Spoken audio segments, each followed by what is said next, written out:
Hello, ladies and gents, and welcome to another fun week of English 101. We are in week 8 already. Can you believe that? We're just trucking, guys. We're trucking. We're going to get there. So let's take a look at what's on the docket for this week. You are going to do one more peer review of the Trial by Media essay, and then you're going to be submitting those final drafts tomorrow at midnight. So we're almost there with our second draft of this essay. Very exciting. I do want to make sure that you're using all the resources you can for this assignment. So over the weekend, a few of you messaged me that this Project 2 essay was more difficult than Project 1. Yes, it probably will be, just because it has such an accelerated timeline and you're dealing with some pretty large, dense topics. So I want to make sure that you've got the resources you need to be successful.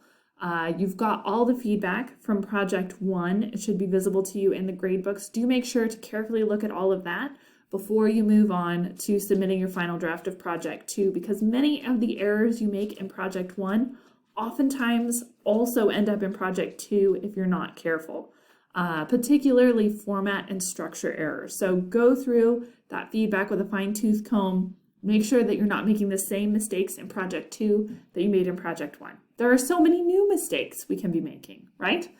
It's a joke, teacher joke.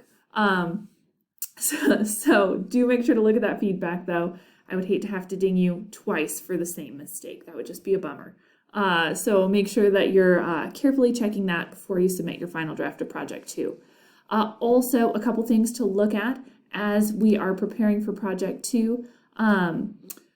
Make sure you've watched this lecture video thoroughly, that you have all your questions answered. And then I want to call particular attention to the signal phrases link I've got for you here. This will help you introduce your quotes and resources more effectively. That was a really common comment on Project 1, was that we need to vary our signal phrases more. And so we've got resources to help you vary those signal phrases right here. So make sure you're using that. And then I've also provided 3 sample essays for you. 1, 2, 3. Yay. Do make sure to take a look at those. These are not perfect by any means, but they are largely well structured and well supported. So if you're feeling stuck at any point, you're not sure how to tackle a particular topic, or you're not sure how to transition ideas, or you're not sure how an essay might look in the big picture, we have 3 different samples for you here. So this can really help you as you're getting into the writing of your essay.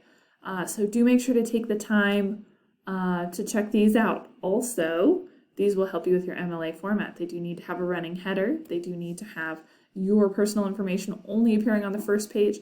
Very common note, once again, in Project 1 was the format of the date. Do make sure you're doing day and then month and then year. Have a title. The title needs to be the same font and same size as the rest of the essay. It should not be bolded or underlined or italicized. You do need to indent the first line of every paragraph, and it should all be in 12-point Times New Roman double spaced. And then you want to make sure you've got a clear topic sentence in each body paragraph, and you've got a clear thesis that's tying all of those topic sentences together.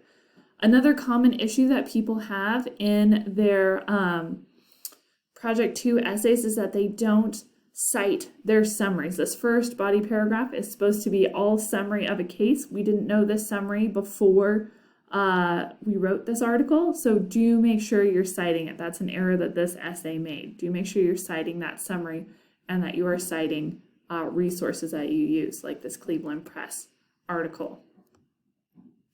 And then this one breaks things down really nicely by talking in terms of the Sixth Amendment, by talking in terms of different logical fallacies that are taking place in the article titles.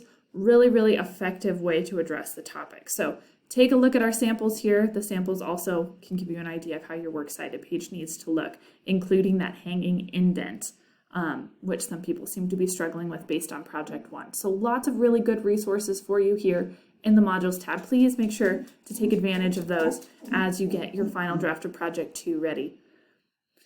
The whining noise in the background is because my dog saw a cat in the backyard, and heaven forbid it walks away without being hollered at.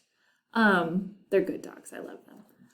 They're named Gem and Scout because I'm a lit nerd and I like the book To Kill a Mockingbird. So, good times. And then, because time waits for no man or no woman, after you've submitted your Project 2 essays, we're moving on to Project 3, because the quarter must continue on. And we're going to be talking about particularly bias and how it works within culture groups for our final essay, and how this might impact justice and our perceptions of justice. Because of course we've got that justice as the continuing theme throughout our quarter. So you're going to be looking at the PowerPoint culture, bias, and justice. Interesting stuff there. And take a look at the prompt in the case list, just so you've got a really good organizational strategy in mind as we deal with more ideas. Then we've got another PowerPoint on cultural analysis as a type of academic writing, just like we learned how to do compare and contrast style writing, just as we learned an argumentative research-based style for Project 2. We are now moving into a cultural analysis style for Project 3. And we've got some help with a discussion board where bias begins, and then some information on logical fallacies. Next week, we're going to be getting more into the research. We're going to talk about annotated bibliographies, which are very exciting. But for this week, focus on getting that Project 2 done, revising, making it beautiful, and then orienting yourself to Project 3 as we round out the week. Lots of fun to be had this week, lots of good information, and I'm looking forward to seeing your Project 2 drafts. As always, reach out if you have any questions. I look forward to talking with you.